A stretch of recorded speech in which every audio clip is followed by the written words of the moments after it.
Hello, I'm Chris Janaszewski, founder of Rebel Commerce Solutions, and welcome to the Rebellious Times podcast. Today we have Elizabeth Dodson, co-founder of HomeZada, on the show. How are you doing, Elizabeth? Welcome. Fantastic, Chris. How are you doing? I'm doing all right, thanks. I'm doing all right. So, super excited to have you on the show today to talk about HomeZada. Maybe you could tell us a little bit, what's the high-level pitch for HomeZada? What do you do? Yeah, HomeZada is a digital home management platform that helps homeowners manage all things home. So what we mean by that is it helps them take a home inventory for insurance and estate planning purposes.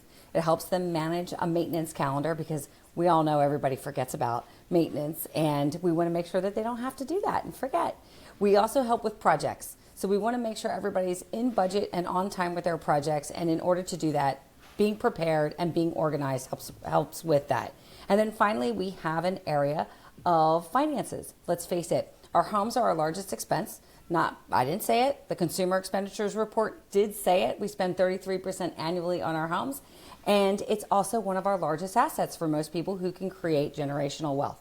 So with that said, HomeZada is a complete platform to help homeowners manage their homes. And we also have a professional version that helps our professional partners also engage with their customers in a smart, intelligent way. And we'll get into that in a little bit. Absolutely fantastic. And I know when I mentioned HomeZada to my wife before, she's always chasing me to get the tasks done around the house. And we've got air conditioning in our rental that needs to be replaced, and this needs to be fixed. And I keep getting, nasty looks as I'm walking past downstairs. If I had a tool that would help me do that would ping me and say, hey, you've not fixed this, or change the filter in the AC unit, I think things would be a little smoother around here, let's say. Totally would be. In fact, that's why my husband and I actually started HomeZada, is because we used to argue over air filters. Air filters. Who's going to do it? When are they going to get done? You have to change your air filters pretty regularly depending on where you are.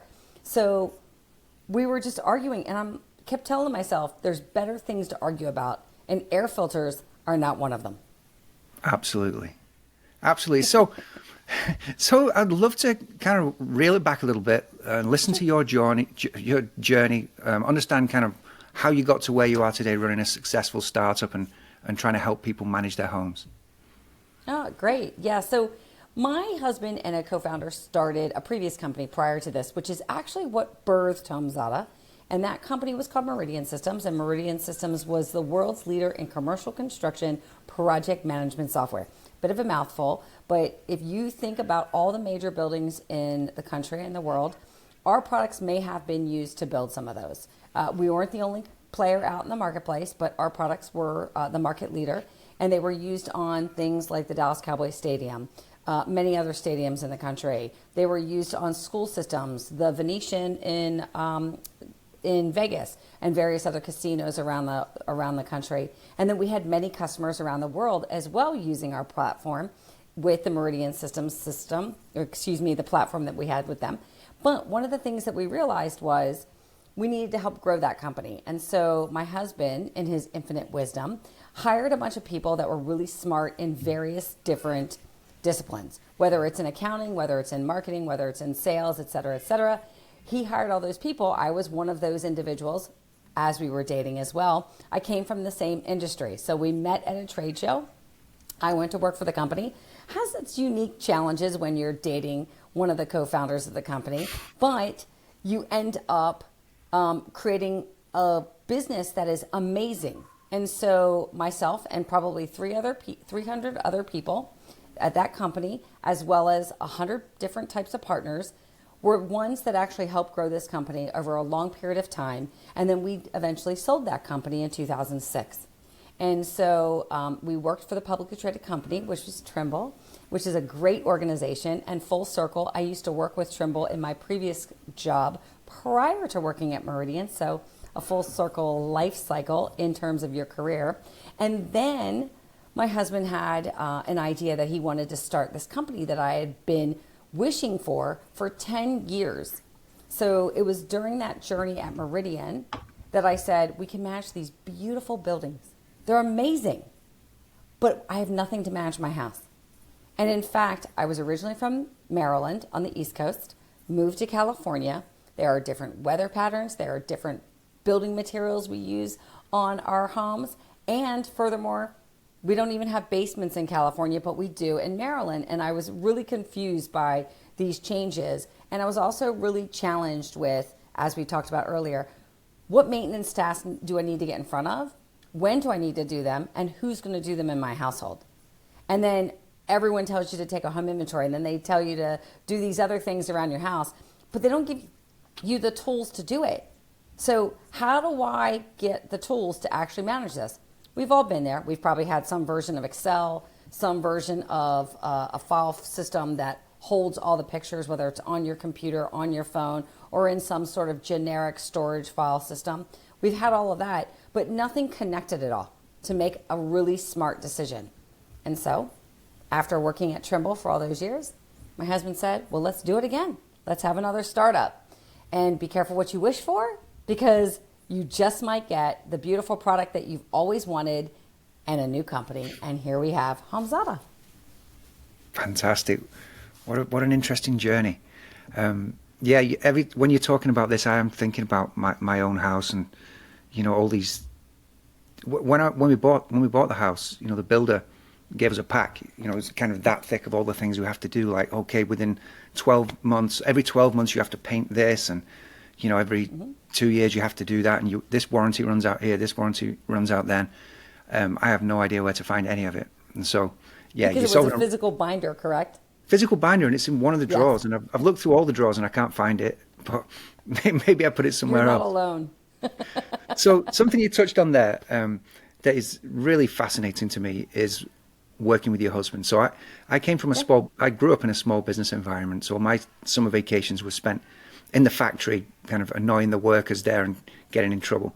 And my granddad and grandma worked together. So my granddad ran the business, and my grandma ran a lot of the operations and supported him there as well. And they'd have big arguments, and full on family feuds, but they loved it. And my granddad once sat me down, when I was in my teens. He said, look, if you ever get the chance to work with your wife, he says it's the most fantastic thing in the world if you can do it together. And I know that's probably the last thing most startup founders think about. You've generally got one person. You might have two people with great jobs, but one person decides, right, I'm going to go and build something, and I'm going to get funded, and it's kind of their own focus. And the idea is they'll get supported by the other person, but to actually go into it together is a whole different ball game. So yeah, please tell me more. Tell me more about how this works, how it works, in the interacting with your teams and all these sorts of things that could be affected by a relationship at the top of the pyramid. Absolutely. So as we indicated earlier, I went into Meridian as the girlfriend. So I'd come from the industry. I had been in the industry, what we refer to as AEC, Architects, Engineers, Construction, specifically on the technology side. I'd been in it for years. However, I had not worked with John at Meridian, nor with all the other employees. And so I really took this seriously. The first thing that happened was I needed to make sure I didn't just interview with John. I interviewed with the other co-founder, and I interviewed with some other executives at the company prior to joining. Because one of the things I wanted to make sure was the employees understood that I went through a proper interview process, and I wasn't just the girlfriend coming in. That was the first thing. Two, I had the qualifications because I'd been in the industry, had my MBA, been in sales, a variety of different skill sets to be a part of the team. And then three, as I was coming into the company, I did require John to discuss this with the department I was going to be in. And the department I was going to be in, I was moving from a sales role into a marketing role. And it was a good role for me because I understood sales, I understood marketing. I also understood the construction space, and some of the staff at Meridian at the time on the marketing side didn't understand construction, but some of the staff on the sales side didn't fully understand marketing because they were ex-project managers on job sites. So I was able to bridge some of that gap as well for all these teams so that we could figure out a way to continue to move forward. And we made sure that the other team members that I was going to be working with were aware that I was the girlfriend. They were totally cool with it. I came on board and I just worked hard. And as I worked hard, I proved who I was and what my capabilities were. It was at that time at Meridian that we decided to establish guidelines. And I think I was really more specific on it than John was. But the guidelines were mostly about how do we work together? And we've kept those guidelines, which is pretty awesome. And those guidelines were as simple as no PDA in the office. So no public display of affection, no touchy-feely, no kisses, no nothing like that. And some people are going, what? And then 2, whenever we would go out, we would sit away from each other. We would sit at tables and people would like, do you guys want to sit next to each other? I'm like, no, we see each other all the time. At tables and at dinner, it's a great way to get to know other people. And so it gives us the opportunity to get to know the people we're working with as part of our company. And so we set these guidelines, and these guidelines have helped us over the years, so much so that I think I told you in a previous conversation that we had an employee in one of our other offices. We had 2 specific offices, one in Vancouver, British Columbia, and one in the Sacramento region.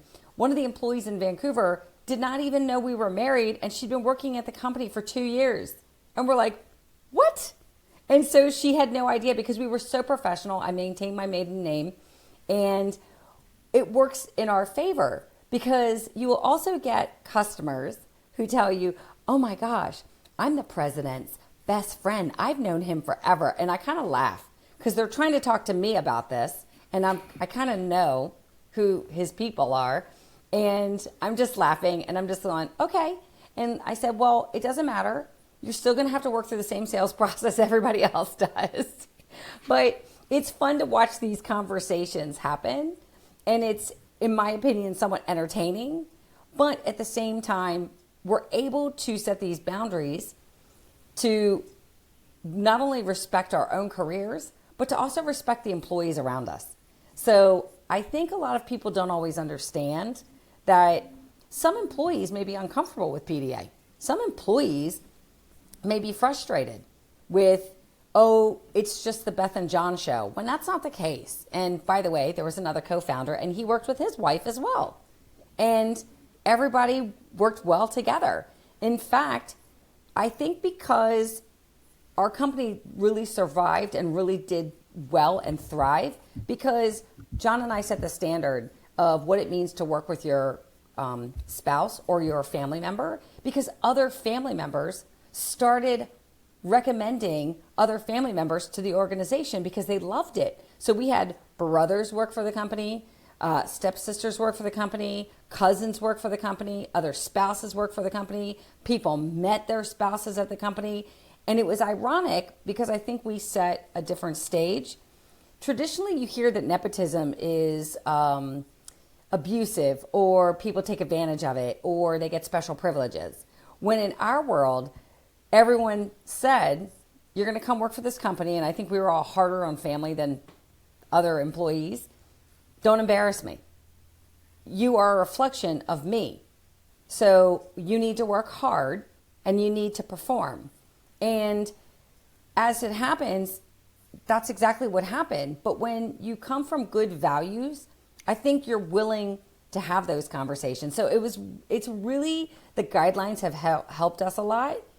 And it's also helped the employees, and it's helped our customers, because our customers feel like, okay, this couple can run this company, and they have both come with different perspectives, a male and a female perspective, which does bring different use cases, especially to a consumer-based platform system.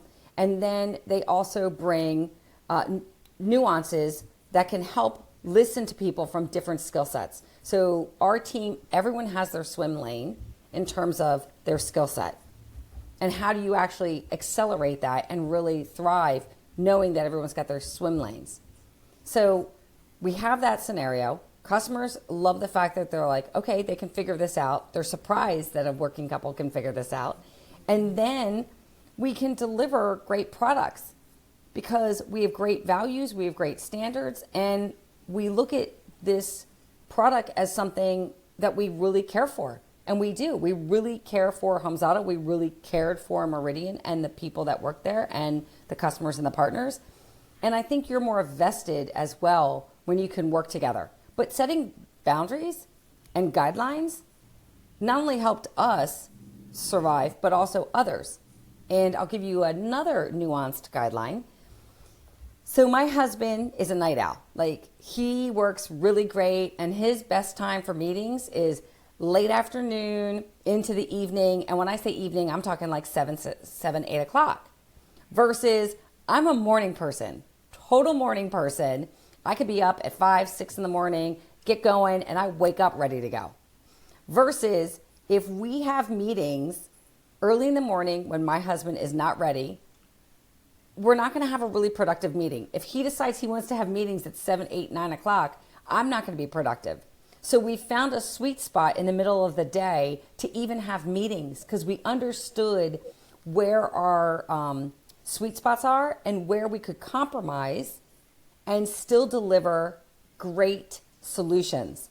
Because that's what you want when you're trying to grow a company. You want to be able to deliver the best possible solutions to all the different entities that you're working with. And if you do it when someone's not at their peak, well, then it's not going to help anybody. Yeah, fantastic. I love this story. I mean, we're in a world where there's a lot of pressure on people. Corporations put a lot of pressure on people, and sometimes that pressure translates through to families and marriages, right? Somebody may have to work extra hard, long hours, sat in traffic instead of, spending time with the kids. And so it's very refreshing to hear a business bringing a relationship together. Yeah, absolutely love that. One thing I remember from being in a family business is that the business never stops, right? You could be Sunday morning or Sunday evening or whenever somebody starts talking about business, everybody's talking about business. It never seemed a problem to me as a kid. I don't think my mum liked it much. My dad didn't mind it. My mum didn't like the family business that much at all, to be honest. But how do you find that? How do you find kind of the flip side of it? It sounds like you're getting a ton of work done. You're super in sync and complementing each other, and it's building a really nice culture. But what about at home and detaching? Yeah. How does that work? Great question. So the first thing is, just so because I think I make everything sound so rosy, we had to have our challenges in order to get to this place where we are. So my husband and I have probably worked together for 26 years together, maybe, something like that. So it's a long time. So we've learned all of this over time. So I'm just giving tips to help people speed up that process so they don't have to have the hiccups. But as it relates to the home life, you do have to start setting boundaries. And because you will talk about it all the time. And and I'm going to say it like this as well, and people are going to be like, oh my gosh, this is crazy. I do believe running your household is also like a business. And you need to run your household. You need to make sure you're talking finances. Finances are not always a pleasant subject with married couples. And so you need to separate everything a little bit to get all these things done. Maybe you need to talk about, health or family members, parents passing, and how are we going to make sure that all the other parents are doing great. And so all of a sudden you have a lot of other weighty issues you have to talk about. So you need to set aside time as well to say, you know what, we're not going to talk about the business or a business or anything to do with the business. We have to talk about the other businesses that we have, which is our life together, our finances, or this, that, the other. And then there's a time when you do have to have fun. You have to remember why you got together. And most of the time when people get together at first, it's about fun. And I think kids need to see that. My husband and I don't have kids, but kids need to see that parents are having fun, and they need to be part of that fun, because kids teach us and they remind us to have fun. And as we get older, I think sometimes we get in our own way and we forget about that. So it's really important that you're cognizant about that. Yeah, it's so true. So me and my wife are very strong on communication as well. And in relation to what you're saying about the kids, that's so true. So sometimes, both working from home, I can get a little bit in work mode and kind of walking around the house thinking about my next task and stuff, and the family's kind of moving around me. And maybe I don't show as much affection as I used to, like little kisses in the hallway and holding hands and hugs and stuff like that. My wife says to me, look, when you actually do that, look at the faces of the kids. And she says, like my boy and my girl, their faces light up when they actually see us connecting that way. And that is their example for how their relationships will look in the future. Yeah, in fact, I had a friend of mine tell me this, somebody I mentor actually. He started realizing that his kids were mimicking his behavior. And they're little. They, I think, are 6 and 5, I think. And he said, well, I've paid attention and I'm watching this. And he goes, do I want my kids to have a spouse like me in the way I'm acting right now? And he said, I don't. And so he goes, so I need to make changes. And so he started making minor changes. And it, by the way, it even was food that he was eating. He's like, I think my mood changes when I eat better food and when I go work out. So I need to go back and doing that. I need to go spend time with my wife and stay off my technology and my TV. And so little things like that started changing, to your point. And then the kids just start doing it too. And they're like, well, I don't need the technology. I can go outside. I can enjoy that. And Yeah, that I think it just reminds us, because I think we forget about it so often, that kids are just like little lights that we get to go, oh my gosh, they're so great. And they remind us to have fun. Yeah, absolutely. No, this is true. Now, you mentioned mentorship before. I'd love to switch gears to that, because I used a mentor in my last role, and she was amazing. I got so much out of it. And it's really what helped me decide to take the leap of faith and jump out of the corporate world into doing my own thing. So, yeah, please tell us a little bit about how you help people through mentorship.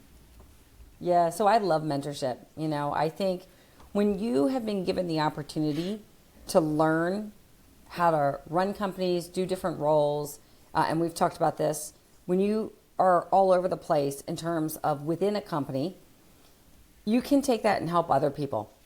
And I mentor different groups of people.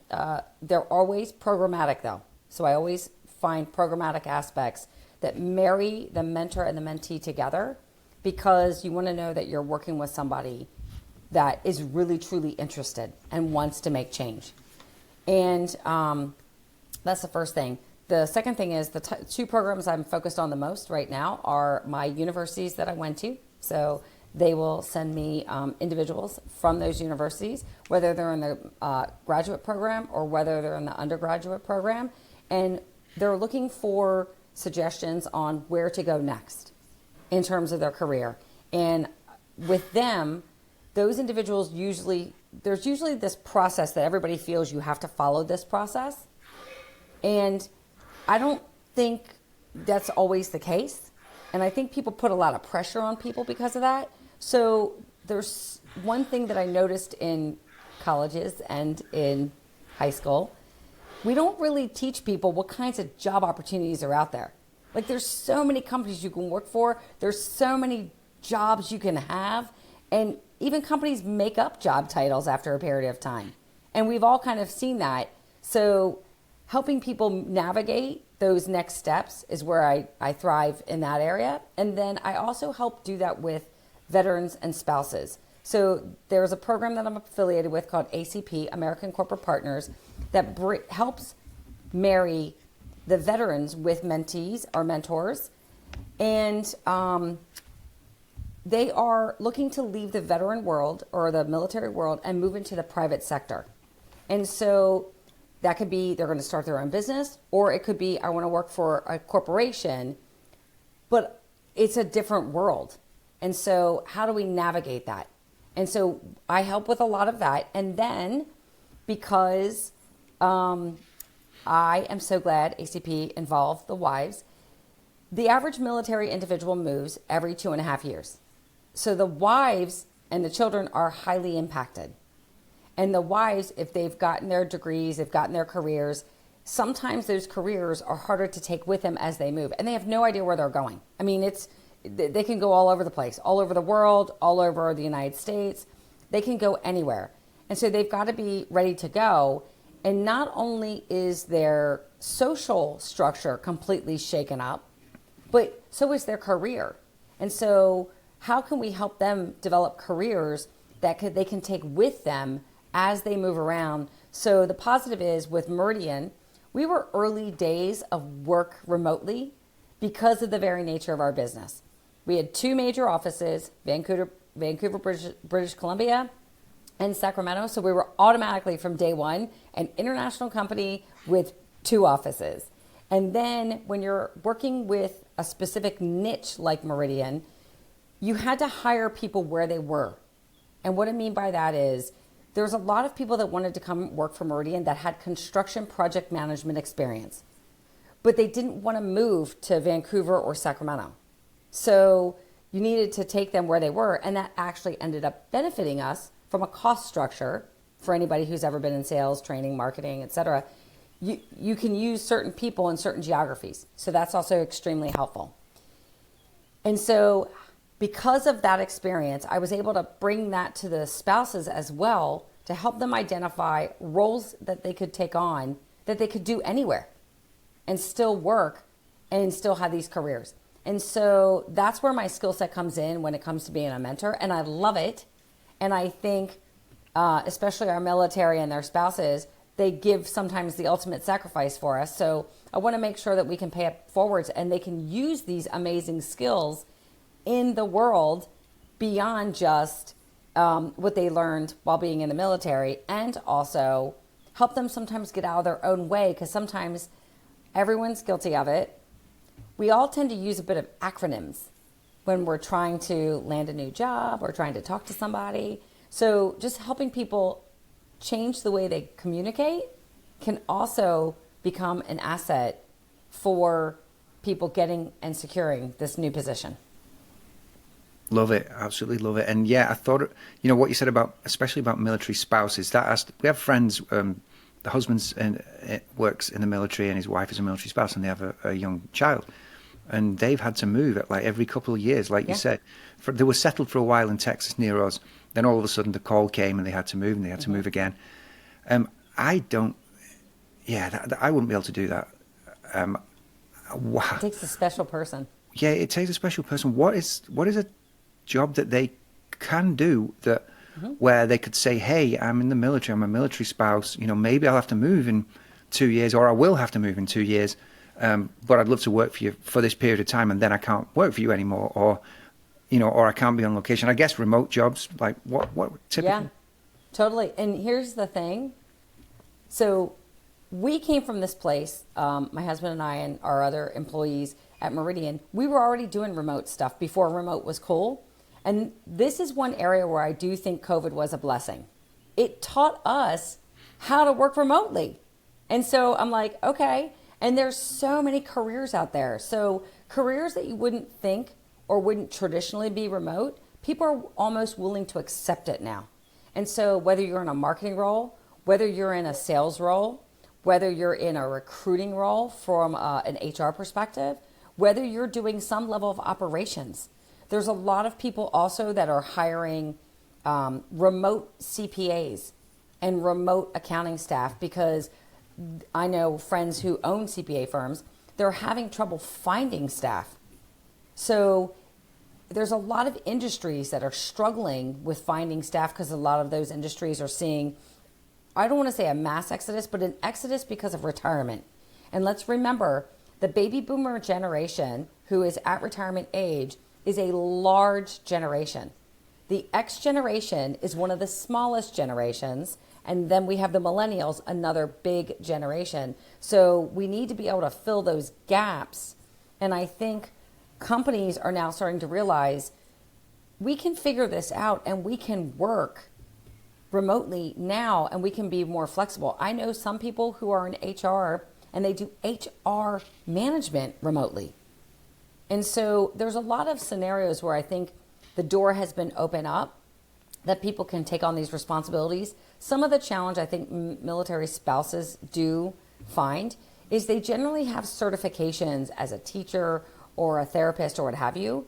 And oftentimes those certifications don't cross state lines. And that does become challenging.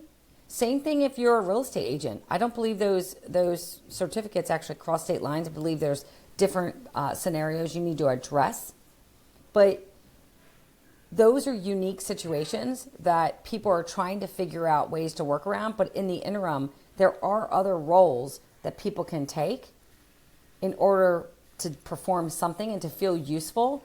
Now, the challenge with military spouses I do see as well is, even though they get these remote roles, they're still isolated when they move. And so they've got to also build a social structure. So that's where some of the challenges do occur, in that these remote jobs are addressing one area, but it may not be addressing another area, which I will suggest to people. There's co-working spaces all over the place. And I'm a firm believer in, as you're building your company and you don't have offices, co-working spaces, I can't speak highly enough about them. You get to meet people that need nothing from you. They literally are just other business people doing other jobs, having a great time, and sometimes there's social events that are structured with all these people. And so I'm a firm believer in going to co-working spaces to meet new people. Yeah, absolutely. I should do that. I should do that more. I think I work well when I'm not distracted. I've been to co-working spaces. It's hit or miss, kind of what desk you get, and I don't think I've actually spoken to anybody there, but the opportunity to connect with people is really important to me. So I think I still do miss that, sitting at home, and it's of my own choice right now, but to actually get out and have that conversation, especially like you say, where it's a military spouse moved to a new location, might not know anybody yet. You've got to be proactive, get out and do everything you can to meet people, and who knows who you'll meet. Yeah, and let's face it, I'm a firm believer too, when you're at a co-working space, even if it's once a week, even if it's once every other week, what have you, sometimes your family starts missing you a little bit more. And then they start going, oh, there you are. And you get a different greeting. And I look at it like pets, and specifically dogs. Like, for whatever reason, most people, when they have a dog, the dog just cannot wait for their, human person to come home to them. And they just get so excited. And I think families do that too when they haven't seen somebody all day. It's true. It's absolutely true. Yeah. And that whole detachment and being out and then coming back in, and it's a moment. And for me, some of the most amazing times with my kids are either me coming home or me picking them up from daycare and them seeing me and just coming running, This is exciting. Yeah, those are life moments. Yeah, absolutely. You're blessed. Blessed, absolutely blessed, for sure. So I would love to, we've covered so much. This has been a really enjoyable conversation. What we've not done is talk a huge amount about HomeZada. I'd love to dig in a little bit there, kind of figure out, okay, you're helping people with the homes, project manage the homes, make sure everything's in tip-top shape, make sure they're buying the right things. But how do you make money? And kind of how does your ecosystem work? Yeah. So we make money several different ways, but the biggest way we make money is on our subscriptions. So HomeZada is a private product. People use the product and they keep all of their data, and they get to distribute it if they choose to whomever they need to. For instance, if they decide to take a home inventory and they want to share portions of this home inventory with their estate attorney to help them finish out their trust wills, etc., and identify items that need to go to certain individuals or certain organizations, they can do that. If they want to share their inventory with their insurance company to make sure, one, they're properly covered, or if, God forbid, there's a claim of some sort, they can do that and make sure that they have the absolute accurate information, then it's the choice of the homeowner to do that. What do you mean? Why we charge. Sorry to interrupt you. What do you mean share your inventory? So you can actually create a PDF or an Excel spreadsheet and share it with your insurance company. What, of everything in your house? Yeah. My words. So I can imagine walking around with a little notepad or a computer typing things into Excel and taking photos. Is that how it works? Kind of manually? No. So similar, but you can use the app and use your phone and take photographs of everything. With AI now, by the way, we will, if you take a photo of a room, we will identify the items in the room via our homeowner AI, and then we will also come up with estimates of everything that's in your home. So that's process amazing. Just speeded up significantly. Now, I've been using HomeZada a long time. We've been around for 12 years. And so I did it the traditional way, which walk around, take pictures using my phone, and then enter in data that I had about my items, which you can still do as well, because it's more detail, the better off you have information. I also added any kind of documentation that I had about items, whether it was a receipt, certificate of authenticity, owner's manuals, warranty periods. I entered all that information, and that is a comprehensive inventory. Not everybody wants all of that, but we have customers that are very detailed, that are low detailed, and everyone in between.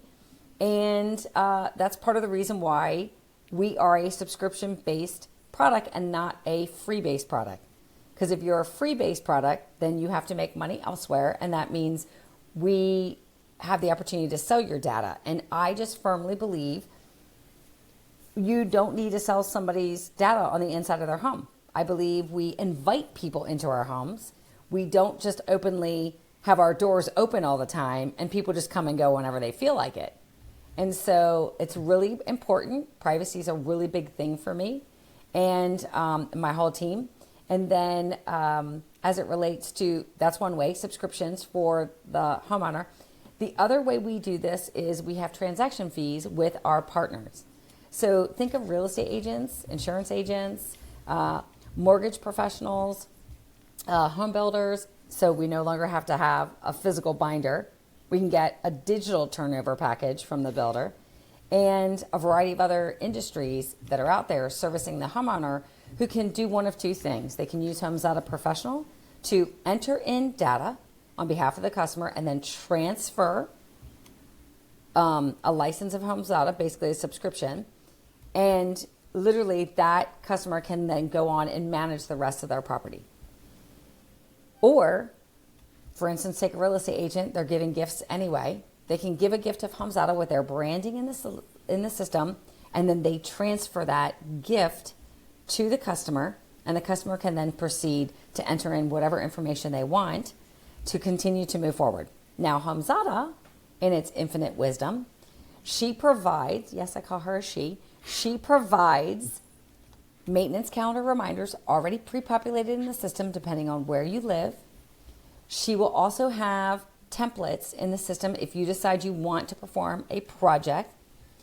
And those templates give you the items you need to consider for those projects and all the tasks you need to consider, whether you use a contractor or not.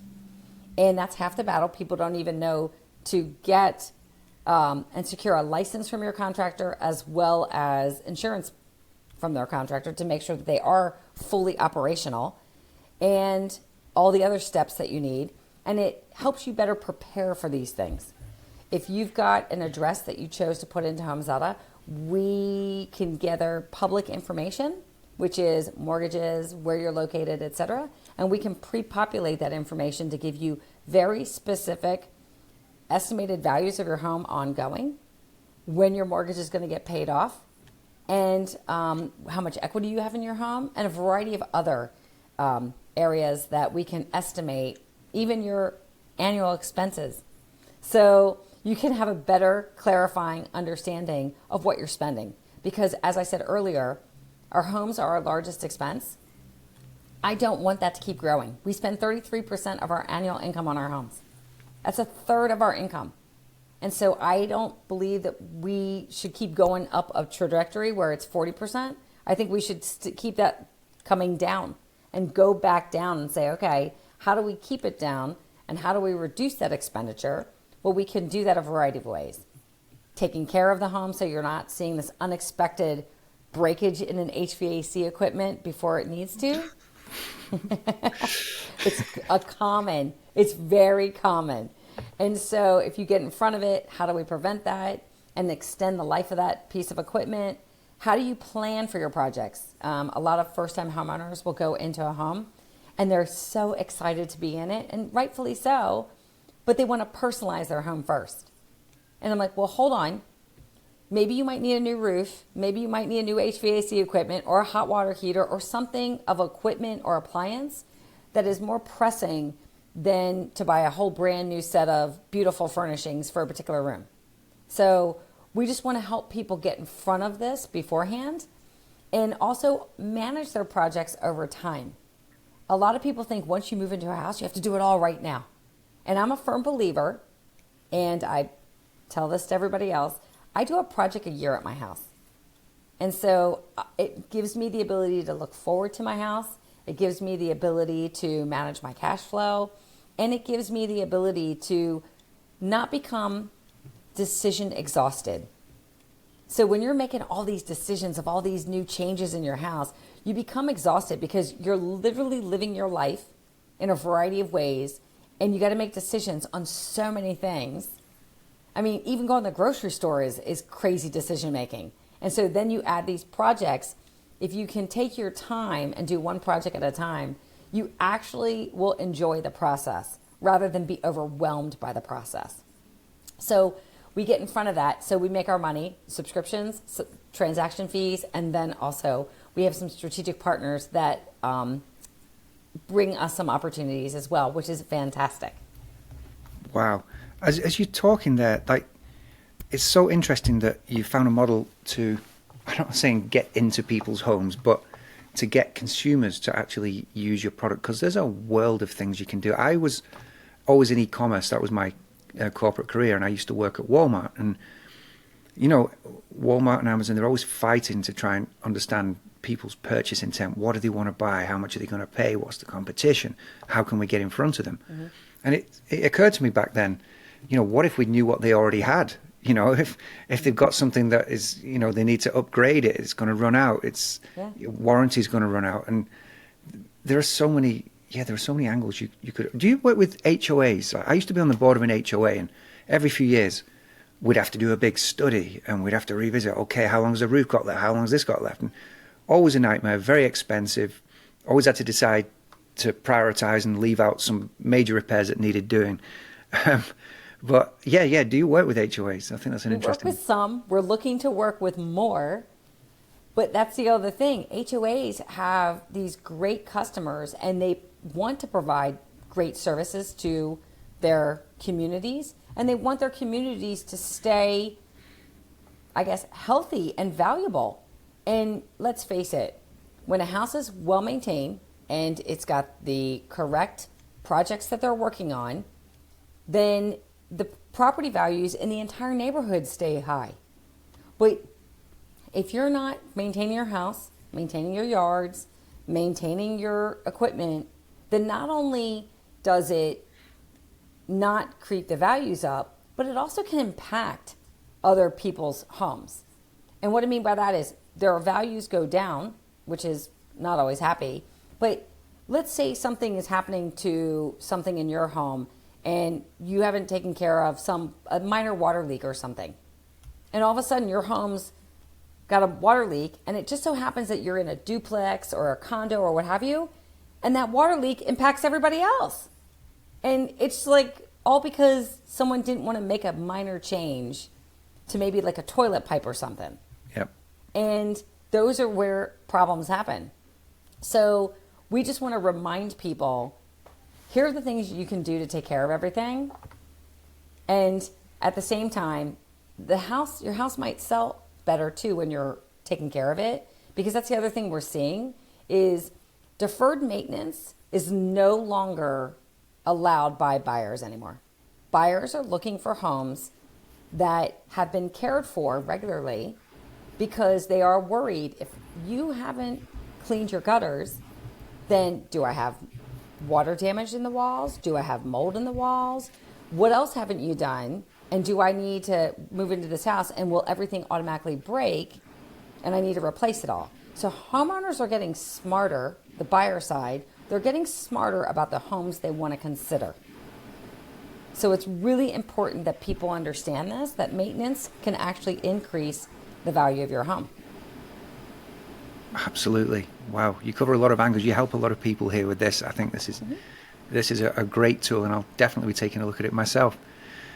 Well, thank you so much, Elizabeth. We covered a lot of ground there, some really interesting conversations. I really appreciate you coming on today. Thanks so much, and have a wonderful rest of your week. Thank you so much. I really appreciate it. Cheers. Bye-bye.